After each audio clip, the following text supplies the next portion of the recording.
శివాలయంలో మీకు వెంటనే అనుగ్రహం కలగాలి అని అనుకుంటే మీరు వెళ్ళిన దాంట్లో ఒక్క నిమిషం వృధా కాకుండా పరిపూర్ణంగా శివానుగ్రహం పొందాలి అనుకుంటే ఎలా బయలుదేరాలో చెప్పింది శాస్త్రం.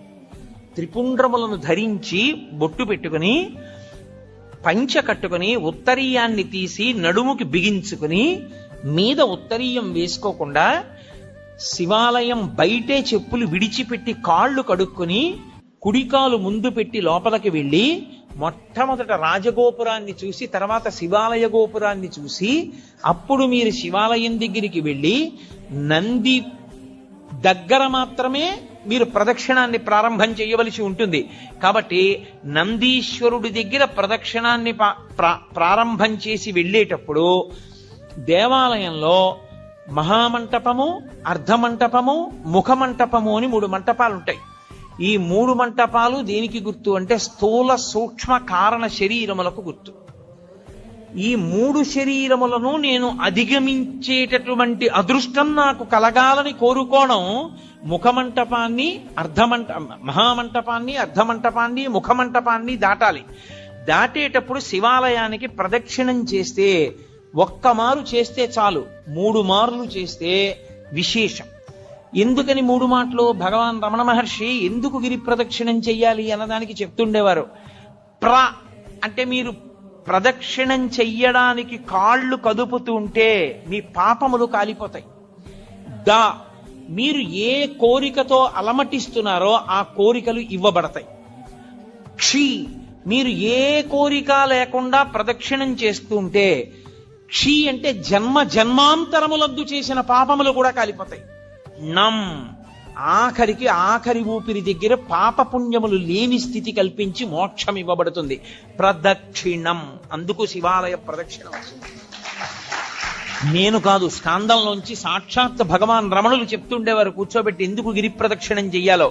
కాబట్టి ప్రదక్షిణం 3 మార్లు చేస్తారు. ఎందుకు 3 మార్లు చేయడం అంటే నేను ఈషణత్రయాన్ని విడిచిపెట్టగలిగిన శక్తిని నాకు ఈషణత్రయము అంటే ప్రధానమైనటువంటివి ధనేష, దారేష, పుత్రేష. ధనేష డబ్బు మీద వ్యామోహం వదలదు, దారేష భార్య మీద వ్యామోహం వదలదు, పుత్రేష కొడుకు మీద వ్యామోహం వదలదు. ఈశ్వర, ఈ వ్యామోహాలన్నీ వెంట పెట్టుకుని ఏం పొందుతాను? పెద్దవాణ్ణి అయిపోయాను, నాకు ఇంకా ఈ వ్యామోహాలు తగ్గించి నువ్వు వాణ్ణి భద్రంగా నువ్వు చూడు అని కోరుకుని తిరిగితే 3 మార్లు దాని చేత వాసనాత్రయాన్ని ఈశ్వరుడు తీసేస్తాడు, ఈషణత్రయాన్ని తీసేస్తాడు. తీసేసిన తర్వాత బలిమంటపం దగ్గరికి రావాలి. వచ్చి బలిమంటపం దగ్గర నమస్కారం చెయ్యాలి. ఎందుకు అంటే మనలో ఉండేటటువంటి కామక్రోధ లోభ మద మోహమాత్సర్యములనేటటువంటి అరిషడ్వర్గములను బలివ్వాలి అక్కడ. అంటే విడిచిపెట్టేసేటటువంటి శక్తి నాకు ఈశ్వరా కల్పించు. అవి మిమ్మల్ని విడిచిపెట్టవు, అవి విడిచిపెట్టేలా ప్రవర్తించగలిగిన శక్తి మీకు కలగాలి. వాటికి అసహ్యం వెయ్యాలి. అబ్బా వీడిని పట్టుకుంటే ఏమొచ్చిందిరా, వీడేమి మనం కోరుకునేటట్టుగా ప్రవర్తించడని వెళ్ళిపోవాలి. కోపం రాదు ఆయనకి, ఓర్పు, కోపము స్థానమునందు ఓర్పుతో గెలుస్తాడు. కామము ఈశ్వర కామంగా మారుస్తాడు. ఇలా మార్చగలిగిన శక్తి దేని వలన వస్తుంది అంటే బలిమంటపం దగ్గరికి వెళ్ళి నమస్కారం చెయ్యాలి. అంతేకాని బలిమంటపం దగ్గర ఏ నమస్కారం చేయకుండా దాటకూడదు. అరిషడ్వర్గములను విడిచిపెట్టడానికి బలిమంటపానికి నమస్కారం చెయ్యాలి. అమ్మ ఎందుకమ్మా పిల్లాడితో ఎంతమంది మీ చుట్టూ ఉన్న వాళ్ళు ఇబ్బంది పడుతున్నారు నేను చెప్పే వరకు మీరు గమనించలేరా? ఎంతమంది దృష్టి కేంద్రీకరణ పాడైపోతోంది. కాసేపు ఎందుకు పిల్లాన్ని తీసుకుని బయటికి వెళ్ళరు? బయటికి వెళ్ళండి పిల్లాన్ని తీసుకుని. కాబట్టి బలిహరణ మంటపము, దాని దగ్గర మీలో ఉండేటటువంటి అరిషడ్వర్గములను మీరు బలివ్వాలి. బలివ్వడం అంటే ఏదో జంతువుల్ని తీసుకొచ్చి చంపేయమని కాదు నా ఉద్దేశ్యం. వాటిని అధిగమించగలిగినటువంటి శక్తి ఈశ్వర కృపాకటాక్ష వీక్షణముల చేత మీకు అబ్బాలని కోరుకోవడం, అది బలిమంటపం దగ్గర నమస్కారం. తర్వాత ఈశ్వరుడి యొక్క వాహనానికి నమస్కారం చేస్తారు. నందీశ్వరుడు, గరుత్మంతుడు వీళ్ళు వహిస్తారు పరమేశ్వరుణ్ణి. వహించడం అంటే వీపు మీద కూర్చోబెట్టడం కాదు, ఎప్పుడు గుండెల్లో పెట్టుకుంటారు. అందుకే నంది చూపు శివుడి మీద ఉంటుంది, పృష్ఠభాగం ప్రపంచానికి ఇస్తాడు. ఆయనకి ప్రపంచంతో సంబంధం లేదు, పరమేశ్వరుడితో సంబంధం. ఎప్పుడు నిరంతరం నిన్ను గుండెలో పెట్టుకుని ఆరాధన చేసేటటువంటి ఈ వాహనం ఎటువంటిదో, పరమేశ్వర నేను కూడా నిన్ను గుండెల్లో పెట్టుకుని ఎప్పుడూ నీ గురించి స్మరణ చెయ్యగలిగినటువంటి భక్తి నాకు కల్పించు. కాబట్టి వాహనానికి నమస్కారం చెయ్యాలి. ఒక్క శివాలయం దగ్గర మాత్రం వాహనానికి నమస్కారం చేస్తే కుదరదు. ప్రదోషం దాటిపోతే, ప్రదోషము అంటే సాయంకాలం అసుర సంధ్య వేళ, అసుర సంధ్య వేళ ప్రత్యేకంగా పరమేశ్వరుడు ఈ భూమండలం మీద కదులుతాడు. 2 ప్రదోష వేళలో తాండవం చేస్తాడు. దేవతలందరూ శివాలయం దగ్గరికి ఎడతారు. అందుకే ప్రదోష వేళలో ఒక్క శివాలయానికే దర్శనం. 2 నరసింహస్వామి దర్శనం చెయ్యవచ్చు, దోషం లేదు. కాబట్టి మహానుభావుడైనటువంటి పరమేశ్వరుడి యొక్క దర్శనానికి వెళ్ళేటప్పుడు మీరు ఆ వాహనం దగ్గరికి వెళ్ళి నువ్వు ఎలా భగవంతుణ్ణి గుండెల్లో పెట్టుకుని మోస్తున్నావో అలా నేను కూడా మోయగలిగిన శక్తినియ్యి అని అడగాలి. విష్ణు ఆలయంలో గరుత్మంతుడికి నమస్కారం చేసి వెళ్ళిపోతాం.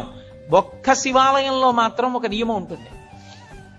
పగటి పూట అంత శివలింగం ఒక్కటే ఉంటుంది దర్శనానికి యోగ్యంగా. సాయంకాలం అయిపోతే సాధారణంగా కవచం పెట్టేస్తారు. కవచము అంటే రూపాన్ని పెట్టేస్తారు. ఇగో ఈ వెనకాతల ఉన్న రూపం ఎలా ఉంటుందో అటువంటి దాన్ని శివలింగానికి తొడిగేస్తారు. ఒకసారి కాని శివలింగానికి కవచం తొడిగారా ఇక మీరు నంది యొక్క శృంగముల నుండి చూడకూడదు. అలా కాని కవచం తొడిగి లేదా మీరు తిన్నగా నిలబడి శివలింగాన్ని చూడకూడదు. అప్పుడు చూసేటప్పుడు మాత్రం మీకు అదృష్టం పండిందని గుర్తు. కవచం పెట్టకముందు మీరు శివాలయంలోకి వెళ్ళారంటే మీ భాగ్యం పండిందని గుర్తు. ఎందుకో తెలుసా? ఈ సమస్త ప్రపంచమునందు కేళి చేసే శివస్వరూపం దర్శనం అవ్వాలంటే నందీశ్వరుడికి ఆయన ఇలా ఉంటే మీకు ఎడం పక్కన నంది ఉండేటట్టుగా వచ్చి మీ ఎడం చేత్తో ఆయన యొక్క పృష్ఠభాగంలో అవయవాన్ని ఒక్క లిప్త కాలం పట్టుకోవాలి. కుడి చేతి బొటన వేలు చూపుడు వేలు శృంగముల మీద ఉంచాలి. ఉంచి వృషస్య వృషణం స్పృష్ట్వా శృంగమధ్యే శివాలయం దృష్ట్వా క్షణం నరో యాతి కైలాసే శివదర్శనం. ఇలా పెట్టి తర్వాత ఎడం చేత్తో పట్టుకుని ఒక్కసారి ఇలా నొక్కి వదిలేయాలి. అలా నొక్కి వదిలినప్పుడు ఆయన ఊపిరి అని ఆగుతుంది. ఆయన ఊపిరిలో సయ్యాటలాడుతుంటాడు ఊయలలో శివుడు. ఆ ఊయల ఆగుతుంది. ఆగినప్పుడు ఆ శివలింగాన్ని ఒక్కసారి చూసిన వారెవరో వాడు కైలాసమునకు వెళ్లి పరమేశ్వర దర్శనం చేశాడని వేస్తారు ఖాతాలో. అది శైవాగం. కైలాసే శివం దృష్ట్యా కైలాసమునందు పరమశివ దర్శనం చేశాడు. కవచం పెట్టేశారనుకోండి ఇక చూడకూడదు. అలాగా నిర్మాల్యాన్ని శివాలయంలో ఎప్పుడూ నందీశ్వరుడి మీద విసర్జించరాదు, మహాదోషం. నందీశ్వరుడి మీద మీరు శివాలయంలో ప్రసాదాన్ని పెట్టకూడదు. మారేడు దళాలు కాని పువ్వులు కాని మీకు ఇచ్చిన వాటి మీద కాని నంది మీద పెడితే అనేక రకములైన పాపములు మిమ్మల్ని చుట్టుకుంటాయి. ఎందుకో తెలుసా? శివాలయంలో ప్రసాదాన్ని శివాలయంలో వదిలిపెట్టి మీరు వెళ్ళకూడదు. ప్రసాదం అంటే అనుగ్రహం, మీరు తీసుకెళ్ళాలి. కానీ ఎలా తీసుకెళ్లాలన్న దానికి మాత్రం నియమం. శంకరాచార్యుల వారు సౌందర్యలహరి చేస్తూ చెప్తారు, నివృత్యై చండాంశ త్రిపురహర నిర్మాల్య విముఖై అంటారు. చండీశ్వరుడు మనలాగే మనుష్యుడిగా పుట్టాడు. అపారమైన శివభక్తితో శివ కుటుంబంలో ఒకడయ్యాడు. అయి ఆయనకి పరమశివుడు వరం ఇచ్చాడు. లోకంలో ఎవరికైనా సరే నియమం ఒకటి ఉంటుంది. వారి యొక్క ఉచ్ఛిష్టాన్ని, వారి యొక్క శేషాన్ని తినేటటువంటి అధికారం ఎవరిది అంటే భార్యది. మంచినీళ్లు తాగగా ఇంకా నీళ్లు మిగిలితే ఆ గ్లాసు తీసేటటువంటి అధికారము భార్యది. తన విస్తట్లో భోజనం చేసిన తర్వాత మిగిలిన పదార్థాన్ని తినడానికి అధికారం ఉన్నది భార్యయే. ఇతరులకు ఎవ్వరికీ అధికారం లేదు. అలా ఒక్క భార్య తినాలి. పరమశివుడు లోకమునకు మొట్టమొదటి మహానుభావుడు అయినా కూడా ఆయన చండీశ్వరుడికి ఒక వరం ఇచ్చాడు. నేను తినగా మిగిలినదేదో అది పార్వతి కూడా ముట్టడానికి వీల్లేదు, నువ్వు తింటావు. కాబట్టి నివృత్యై చండాంశ త్రిపురహర నిర్మాల్య విముఖై. అందుకే మీరు శివాలయంలో కొబ్బరికాయ ఇచ్చారనుకోండి, కొట్టి మీకు ఇచ్చారనుకోండి, మీరు దాన్ని ప్రీతితో చూడకూడదు. దాన్ని అలా చేత్తో పట్టుకుని మారేడు దళాలు చండీశ్వరుడి దగ్గరికి వెళ్ళాలి. చండీశ్వర స్థానంలో ఆయన ఎప్పుడు ధ్యానముద్ర యందు కూర్చుని ఉంటాడు. దురదృష్టం ఏంటంటే చండీశ్వర స్థానం మీద ఏ శివాలయంలోనూ శ్రద్ధ ఉండదు. మీరు చూడండి, ఎప్పుడైనా ఏ శివాలయంలోనైనా ఎండిపోయి వెలవెలబోతున్నట్టు ఉంటాడు. అసలు శివాలయంలో 8వ శివస్వరూపం అది. అంత జాగ్రత్తగా ఉంచాలి దాన్ని. అక్కడికి వెళ్ళి మీరు చిటికె వెయ్యాలి. చిటికెల చండీశ్వరుడు అంటారు. ఆయనకి చెవుడు కాదు, ఆయన ధ్యానమనందు ఉంటాడు. ఆయన కళ్ళు విప్పుతాడు. కళ్ళు విప్పి చూస్తాడు, ఎందుకు చిటిక వేశావు?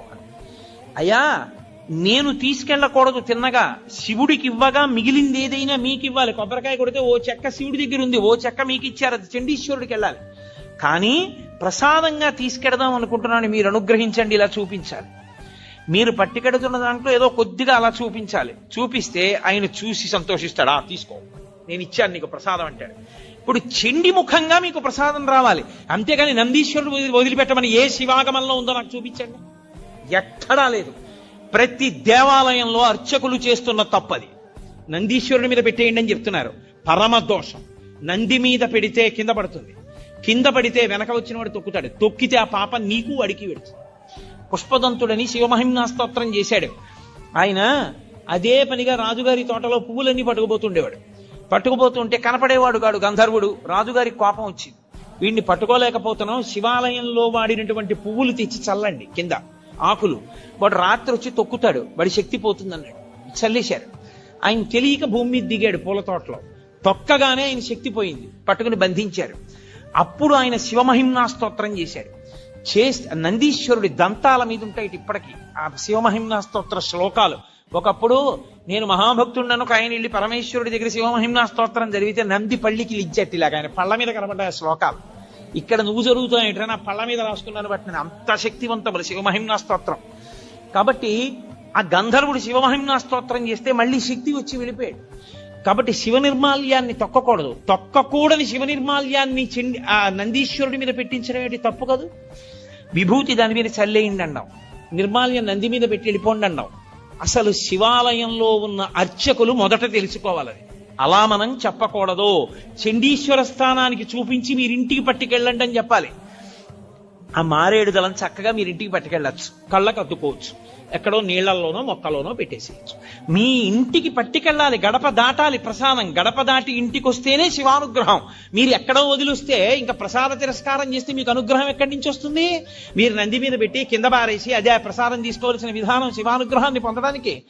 కాబట్టి ఒక్క శివాలయంలో మాత్రం వాహనం దగ్గరికి వెళ్ళేటప్పటికి నియమం మారుతుంది. అక్కడికి వెళ్ళి నమస్కారం చేసి వెళ్ళిపోతానంటే కుదరదు. మీరు కవచం పెట్టకపోతే ఆయన శృంగములలోంచి శివదర్శనాన్ని చెయ్యవలసి ఉంటుంది. చేశారు, ప్రదక్షిణం చేసి వచ్చారు, ప్రదక్షిణం చేశారు, 3 మంటపములను దాటారు. ఇప్పుడు మీరు శివసన్నిధి యందు నిలబడ్డారు. నిలబడితే లోపల ఎప్పుడైనా సరే ఒక విషయాన్ని జ్ఞాపకం పెట్టుకోండి. ఏ దేవాలయం లోపల అయినా విద్యుత్ దీపం వెలిగితే ఉత్తర క్షణంలో ఏ పని చేసినట్లు గుర్తో తెలుసా? మీ గురువు గారి పట్ల మీరు అపచారం చేశారని గుర్తు. మీ గురువుని తిరస్కరిస్తే, మీ గురువుకి అపచారం చేస్తే, మీ గురువుని విమర్శిస్తే, మీ గురువుని చులకన చేస్తే ఏ దోషం వస్తుందో అంతరాలయంలో విద్యుత్ దీపం పెడితే అదే దోషం వేస్తారు. అందుకే మీరు ఇప్పటికీ చూడండి, ఏ పెద్ద పెద్ద గుళ్ళల్లోనూ ఎలక్ట్రిక్ లైట్ వేయరు. ఎందుకు వెయ్యరో తెలుసా? ఒక్కటే కారణం, అంతరాలయంలో ప్రధానమూర్తి దగ్గర వెలిగే దీపమే గురువు. గురువు ఒక్కడి అనుగ్రహంతో ఈశ్వరుడు కనపడతాడు. ఆయన అక్కర్లేదని తీసేస్తే త్రిశంకుడు అయిపోయినట్టు గుర్తు. నాకు ఆ దీపపు కాంతిలో కనపట్టలేదు, నేను ఎలక్ట్రిక్ లైట్ పెట్టుకుంటానంటే నువ్వేం గురువయా, నువ్వు మాకు అక్కర్లేదని చెప్పి ఇంకొన్ని పెట్టినట్టు లెక్క. ఆ అంతరాలయమునందు వేరొక దీపము, విద్యుత్ దీపం ఉండరాదు, ఒక్క నూనె దీపమే. ఆ దీపాలు కావాలంటే గుత్తి దీపాలుగా దింపుతారు, ఒత్తి పెద్దది చేస్తారు మూర్తి దగ్గరికి వచ్చే. మీరు అందుకే మన ఆంధ్రదేశంలో ఏముందండి, శాస్త్రం పాటించేవాడేడి. మీరు దక్షిణ దేశం వెళ్ళండి, ద్రవిడ దేశం ప్రత్యేకం, ఏ దేవాలయంలో ఎలక్ట్రిక్ ల్యాంపే. అర్చకులు ఒళ్ళు చెమటలు పట్టేసి ఇలా కారిపోతున్నా సరే వాళ్ళు పెద్ద పెద్ద ఒత్తేసి ఆ ఒత్తులలోనే వెలుగుతుంటాయి, ఆ ఒత్తులలో వెలుగులోనే చూస్తారు. దాని అర్థం ఏంటో తెలుసా? ఆ దీపమే గురువు. గురువు ఇంకెక్కడో ఉండడు. మీ గురువు గారు ఎక్కడున్నారు అంటే అంతరాలయంలో ఉన్న దీపంలోనే మీ గురువు గారు ఉంటారు. ఆయనే గురువుగా చూస్తారు. అందుకే దేవాలయానికి వెళ్ళినప్పుడు ఈశ్వరుడు ఒక్కడే కాదు, గురు దర్శనం కూడా అవుతుంది. ఓ గురువర్య, మీ మాటల వలన, మీ అనుగ్రహము వలన, మీ అనుగ్రహ కాంతులలో నాకు ఈశ్వర దర్శనం అవుతోందని దర్శనం చెయ్యాలి. అందుకే నూనె దీపం నెయ్యి దీపం తప్ప విద్యుత్ దీపం వాడడం అనేటటువంటి మాటే లేదు శాస్త్రాల్లో.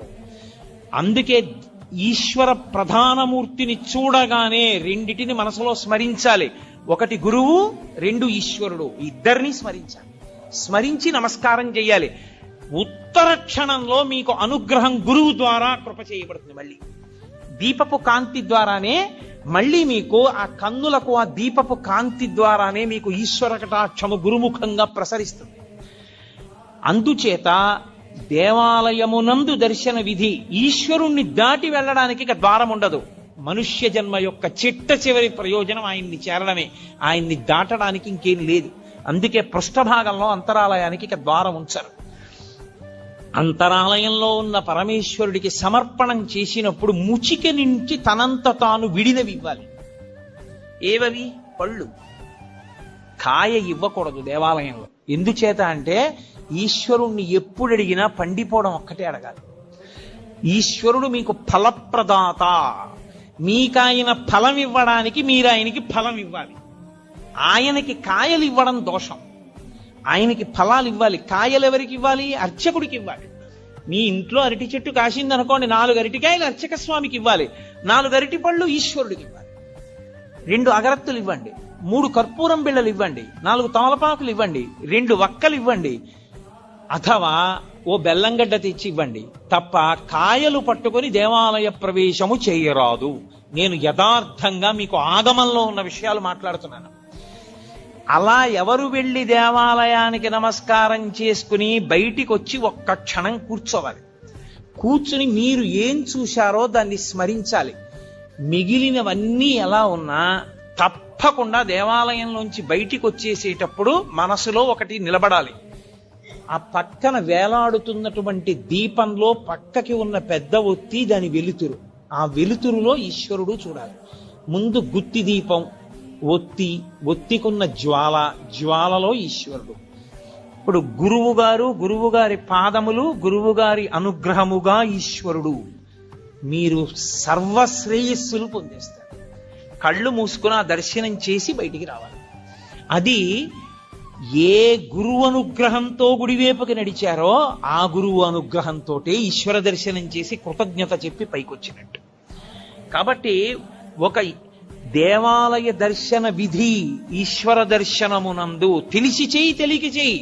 నువ్వు వెళ్ళేటప్పుడు శివాలయంలో ప్రదక్షిణం చేస్తూ మెల్లగా ఓం తత్పురుషముఖాయ నమః, ఓం అఘోరముఖాయ నమః, ఓం సద్యోజాతముఖాయ నమః, ఓం వామదేవముఖాయ నమః, ఓం ఈశానముఖాయ నమః అని 5 ముఖాలకి నమస్కరించి నువ్వు చక్కగా మౌనంగా ఆ చండీశ్వరుడికి చూపించి ప్రసాదం పట్టుకుని ఇంటికి వస్తే పరిపూర్ణమైనటువంటి శివానుగ్రహాన్ని నువ్వు పొందుతావు. ఆ శివానుగ్రహము వలన నీవు సాధించుకోలేనిదన్నది ఇంకా లేదు లోకం. ఏదైనా సరే నువ్వు పొందగలవు. చిట్ట చివరికి సరే, నాకు అది సభాముఖంగా చెప్పడం ఇష్టం లేదు, కానీ తరువుకొస్తున్న మృత్యువుని కూడా వాయిదా వేయించడానికి శివాగమంలో మార్గం చెప్పారు. అన్ని వేళలా నేను దాన్ని వాడుకోమని చెప్పను, కానీ తరువుకొచ్చేస్తున్న మృత్యువుని కొద్ది కాలం వాయిదా వేయాలంటే సుశిక్షితంగా ఉంటే ఆ శివాలయంలో ఒక అభిషేకం చేసి వాయిదా వేయచ్చు. శివాగమం చెప్పింది. ఖచ్చితం మేం చెప్తున్నాం ఇదే మార్గం, ఇది తప్ప వినా మార్గము లేదని చెప్పేసింది. అంత శక్తివంతము శివాలయం అంటే. ఆ శివారాధన చేసి చేసి చేసి చేసి చేసి శివస్వరూపులైపోతారు. అయిపోయి వారి చేత్తో ఒక పండిస్తే, వారి నోటితో ఒక మాట అంటే, అందున శివతత్వం ఎరిగిన వాడు అభిషేకం చేశాడనుకోండి, ఆ తీర్థానికి ఉండే శక్తి అపారము. ఎందుకో తెలుసా? నా రుద్రో రుద్రమర్చయేత్. రుద్రుడు కాని వాడు రుద్రుడిని అభిషేకం చెయ్యకూడదు. శివతత్వము పరిపూర్ణముగా తెలుసున్నవాడు రమించిపోతూ శివాభిషేకం చేశాడనుకోండి, ఆ అభిషేక తీర్థమునందు శివశక్తి పరిపూర్ణంగా పట్టుకుంటుంది. తజ్జలాన్ అని ఈశ్వరుడికి పేరు. ఆ అభిషేక తీర్థమును నువ్వు పుచ్చుకోవడం అంటే సాక్షాత్ శివానుగ్రహము నీలోకి ప్రవేశించుటయే. అందుకే శివభక్తి తత్పరుడైన వాడు చేసిన అభిషేక తీర్థం, శివాలయంలో అర్చక స్వామి చేసినటువంటి అభిషేక తీర్థం, ఒకటిది భక్తి, వేరొకరిది దీక్ష వలన వచ్చిన శక్తి. ఈ రెండిటిది ఒకటే స్థాయి. అందుకే అభిషేక నాకు తెలిసి గోపాలకృష్ణ గారికి తెలుసు, నేను పేర్లు ఎందుకు చెప్పాలి, ఈ రాష్ట్రంలో ఒకానొక విభాగానికి అంతటికీ హెడ్ చేశాడు ఒక చీఫ్ ఇంజనీర్. ఆ రోజుల్లో ఉన్న ముఖ్యమంత్రి గారు ఆయన్ని సెలవులో వెళ్ళొద్దన్నాడు. నువ్వు సెలవులో వెడితే నీ ప్లేస్ లో ఎవరినో వెయ్యాలయా, వాడు ఫైల్ ఎలా డిస్పోజ్ చేస్తాడో నాకు భయం, నువ్వు జ్వరంతో ఉంటే ఇంటి దగ్గర ఉండి సంతకాలు పెట్టు, ముఖ్యమైన ఫైళ్లు చూసన్నారు. ఆయన ఇంటి దగ్గర ఉండి వైద్యం చేయించుకున్నారు. 104 జ్వరం, నెల్లాళ్ళైంది, తగ్గలేదు. ఒక గొప్ప శివభక్తుడు, ఆయన పరమభక్తితో ప్రతిరోజు అభిషేకం చేసుకుంటారు. ఆయన దగ్గరికి వెళ్ళి అడిగారు. ఆయన అన్నారు, అన్ని మందులు మాని నా ఇంట కూర్చుని 42 రోజులు ప్రతిరోజు నేను అభిషేకం పూర్తయ్యేటప్పటికి తీర్థం పుచ్చుకోగలవా అని అడిగారు. పుచ్చుకుంటానన్నారు. 42 రోజులు పుచ్చుకున్నాడు. ఆయన పూర్తి ఆరోగ్యాన్ని పొంది మళ్ళీ డ్యూటీకి జాయిన్ అయ్యాడు. ఇప్పటికే ఆయన ఉన్నాడు చక్కగా, మా కాకినాడలోనే ఉంటారు. కాబట్టి శివాభిషేకమునందు శివతత్వమును జీర్ణం చేసుకున్న వ్యక్తి పరమ భక్తితో అభిషేకం చేస్తే ఆ శివలింగానికి తగిలి కింద పడుతున్నటువంటి నీటి యందు శివతత్వము ప్రవేశించి విశేష శక్తిని పొందుతుంది. కాబట్టి శివాలయము, శివానుగ్రహము, శివ దర్శనము అంత గొప్పవి. నిజంగా మీరు ఎంత భాగ్యవంతులో మీకు తెలియదు. ఎప్పుడైనా మీరు ఒకటి జ్ఞాపకం పెట్టుకోండి, ఆలయంలో ఉండేటటువంటి ప్రధాన దేవతా స్వరూపం శివుడికి ఎడం వైపుకొస్తుంది. అలా రాకుండా దూరంగా జరిగి ముందుకొచ్చి ఆయనకి అభిముఖంగా చూసిందనుకోండి, విశ్వకుండలిని అని గుర్తు. ఆవిడ కేవలం మీరు ఏ పేరుతో పిలుస్తున్నారో ఆ ఒక్క శక్తే కాదు, ఆమె మిమ్మల్ని ఈడ్చి ఈశ్వరుడి దగ్గరికి తీసుకెళ్ళిపోగలదు, అంత శక్తివంతురాలని గుర్తు. మీకు ఇక్కడ ఉన్నటువంటి ప్రాంగణంలో పరమశివుడు తూర్పుని చూస్తే అమ్మవారు ఇటు పక్కకి రాలా, అమ్మవారు ఇటు తిరిగి పశ్చిమాన్ని చూసి. శారద అంటే విశ్వకుండలిని శక్తి స్వరూపంగా ఉంది. ఏ మహానుభావుడు ప్రతిష్ఠ చేశాడో నాకు తెలియదు కానీ సర్వశుక్ల సరస్వతి, తెల్లగా ఉంటుంది సరస్వతీదేవి. ఆ స్ఫటికం శివుడు, పరబ్రహ్మతత్వం. స్ఫటికం, దానికి ఏ రంగు ఉండదు. మీరు ఎర్ర పువ్వు పెడితే ఎర్రగా కనపడుతుంది. అసలు ఆయన నిర్గుణుడు, ఆయన తప్ప వేరొకటి లేదు. విశ్వము ఆయన యందు ఆరోపింపబడింది. ఆ శివస్వరూపం, ఈ శారదాస్వరూపం ఒకటే. అందుకే వెనక్కి శారదని జరిపారు. ఈ దేవాలయంలో మీరు చేసుకున్న అదృష్టం అత్యద్భుతం ఏమిటో తెలుసా? నవగ్రహ దేవాలయం. నేను మీతో యథార్థం చెప్తున్నా, ఇప్పటి వరకు నేను ఒక్క చిత్తూరు అవతల ఉన్న నవగ్రహ దేవాలయం తప్ప అక్కడ ఉన్న దేవాలయం దీనికన్నా గొప్పది. ఎందుచేత అంటే అక్కడ చెట్టు కూడా ఉంది. ఏ గ్రహానికి ఏ చెట్టు ఉండాలో ఆ చెట్టు కూడా ఉంది అక్కడ. ఇక్కడదొక్కటే లేదు. కానీ శివాలయానికి రామాలయానికి వెనక్కి జరిగింది, అసలు అది గొప్ప. ఇక్కడ ఎంతమంది మహానుభావులు ప్రతిష్టలు చేశారో నాకు స్ఫురణలో లేదు, కానీ అది చాలా గొప్ప. ఎందుకంటే గ్రహానికి ఈశ్వరుడితో సమాన స్థాయి లేదు. 2 అడుగులు వెనక్కి నడిపించారు. నడిపించి ప్రతి గ్రహం మీద గ్రహానికి సంబంధించినటువంటి గుర్తు, గ్రహానికి సంబంధించిన విశేషం పైన కనపడేటట్టుగా పెట్టి ఆంతరం పెట్టారు. ఎందుకంటే నవగ్రహాలకి లోపలికి వెళ్ళి ప్రదక్షిణం చేస్తే ఇంట్లోకి వెళ్ళకూడదు, కాళ్ళు కడుక్కుని వెళ్ళాలి. అందుకని బయట ఓ ఆంతరం పెట్టి లోపల ఒక ఆంతరం పెట్టారు. గ్రహ ఫలితాలు పొందాలనుకున్న వాళ్ళు లోపలికి ఎడతారు. ప్రదక్షిణంగా వెళ్ళిపోదాం అనుకున్నవాడు ఇంటికి వెళ్ళి కాళ్ళు కడుక్కోలేక్కర్లేదు, వెళ్ళిపోవచ్చు. వెళ్ళిపోవడానికి వీలుగా పెట్టారు. అన్నిటికన్నా గొప్పదేదో తెలుసా?